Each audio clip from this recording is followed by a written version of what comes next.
اعوذ باللہ من الشیطان الرجیم بسم اللہ الرحمن الرحیم ان اللہ وملائکتہ یصلون علی النبی یا ایھا الذین آمنوا صلوا علیہ وسلموا تسلیما اللهم صل علی سیدنا مولانا محمد وعلی آل سیدنا مولانا محمد وبارک وسلم صلاۃ و سلام علیک یا رسول اللہ صلی اللہ تعالی علیہ وآلہ وسلم۔ آپ حضرات نے اس سے قبل وضو کے مستحبات سماعت فرمائی، مزید اور وضو کے مستحبات سماعت فرمائیے۔ داہنے ہاتھ سے کلی کرنا، ناک میں پانی ڈالنا یہ مستحب ہے۔ جمڑے ہاتھ سے کیا ہے؟ کلی کرنا، اور جمڑے ہاتھ سے ناک میں پانی ڈالنا یہ مستحب ہے۔ بائیں ہاتھ سے ناک صاف کرنا، بائیں ہاتھ کی چھگلیاں ناک میں ڈالنا یہ بھی مستحب ہے۔ اس سے کیا ہے؟ ڈابے ہاتھ سے ناک کو صاف کرنا، اور ڈابے ہاتھ کی آخری انگلی سے کیا ہے؟ ناک کے سوراخیں ڈال کر، ناک کے سوراخوں میں انگلی ڈال کر اسے صاف کرنا یہ بھی کیا ہے؟ مستحب ہے۔ پاؤں کو بائیں ہاتھ سے دھونا، پاؤں جب ہم دھو رہے ہیں وضو کے اندر تو وہ کس ہاتھ سے دھونا؟ ڈابے ہاتھ سے دھونا یہ کیا ہے؟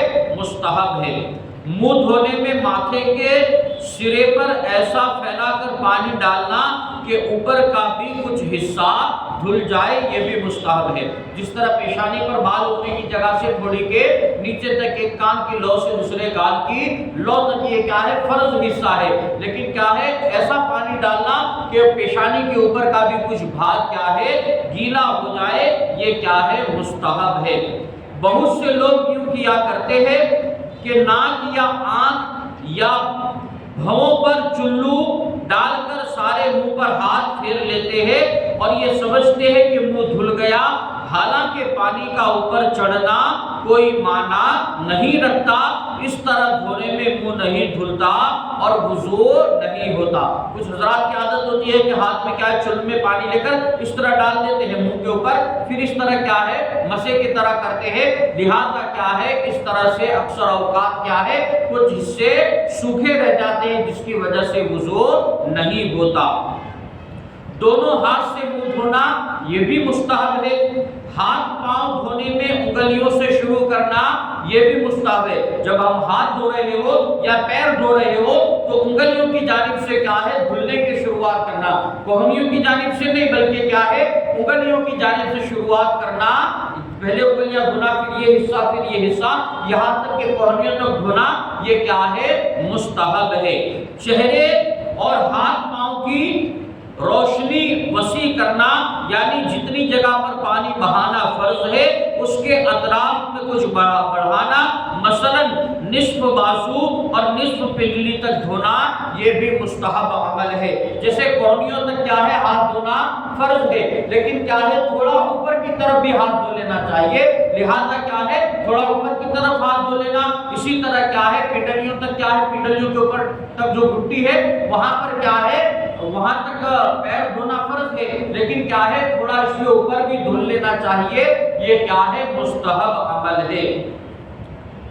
مسح سر میں مستحب طریقہ یہ ہے، دیکھیے سر کے مسح کرنے کا مستحب طریقہ یہ ہے کہ انگوٹھے اور کلمے کی انگلی کے سوا ایک ہاتھ کی باقی تین انگلیوں کا سرا دونوں ہاتھ کی تینوں انگلیوں کے سرے سے ملائے اور پیشانی کے بال یا کھال پر رکھ کر گھٹی تک اس طرح لے جائے کہ ہتھیلیاں سر سے جدا رہے، ہاتھ وہاں سے ہتھیلیوں سے مسح کرتا واپس لائے اور کلمے کی انگلی کے پیٹ سے کان کے اندرونی حصے کا مسح کرے اور انگوٹھے کے پیٹ سے کان کے بیرونی سطح کا اور انگلیوں کی پشت سے گردن کا مسح کرے۔ مسح کرنے کا سنت طریقہ کیا ہے؟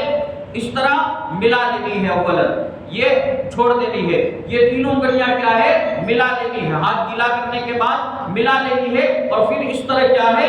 پیچھے کی طرف لے جانا ہے۔ اب یہ حصہ ہمارا کیا ہے؟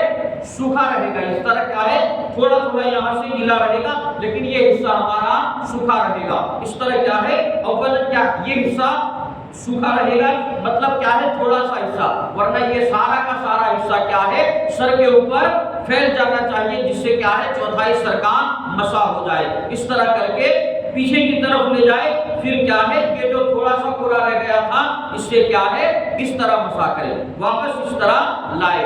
اب پھر کیا ہے اس سے کانوں کی انگلیوں کا، پھر یہ پشت یہ انگوٹھے سے کان کے پیچھے کا، اور پھر یہ جو رہ گیا اس سے کیا ہے گردن کا مسا کرنا ہے۔ دوبارہ دیکھ لیجیے، اس طرح پیچھے کی طرف لے جائے، پھر اس طرح انگلیوں کا، انگلی سے کیا ہے کانوں کے اندر کے حصے کا، انگوٹھے سے کان کے پیچھے کے حصے کا، اور یہ جو پشت رہ گئی اس سے کیا ہے گردن کا مسا کرنا ہے۔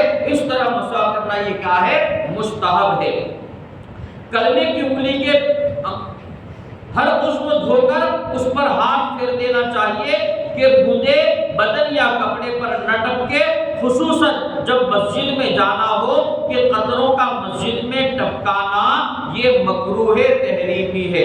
جب کیا ہے کسی عضو کو دھو لے تو پھر کیا ہے اس سے جو پانی کے قطرات ہیں نا وہ ٹپکنے نہیں چاہیے، وہاں پر ہی کیا ہے وضو خانے میں ہی ٹپکا دے، بہتر یہ ہے۔ اور خصوصیت کے ساتھ اس وقت خیال رکھا جائے جب ہمیں کیا ہے مسجد میں آنا ہو۔ بعض حضرات اس طرح وضو کرتے ہیں کہ وضو کے قطرات ٹپکتے رہتے ہیں اور وہ کیا ہے مسجد میں چلے آتے ہیں، لہذا یہ کیا ہے مکروہ ہے، تحریمی ہے، ناپسندیدہ عمل ہے۔ لہذا کیا ہے کسی عضو کو دھوئے تو دھلنے کے بعد کیا ہے قطروں کو ٹپکا لے اور بالکل کیا ہے سوکھا ہو کر مسجد کے اندر آئے۔ رب قدیر کی بارگاہ میں دعا ہے اللہ تبارک و تعالی علم دین سمجھ کر اس پر عمل کرنے کی توفیق عطا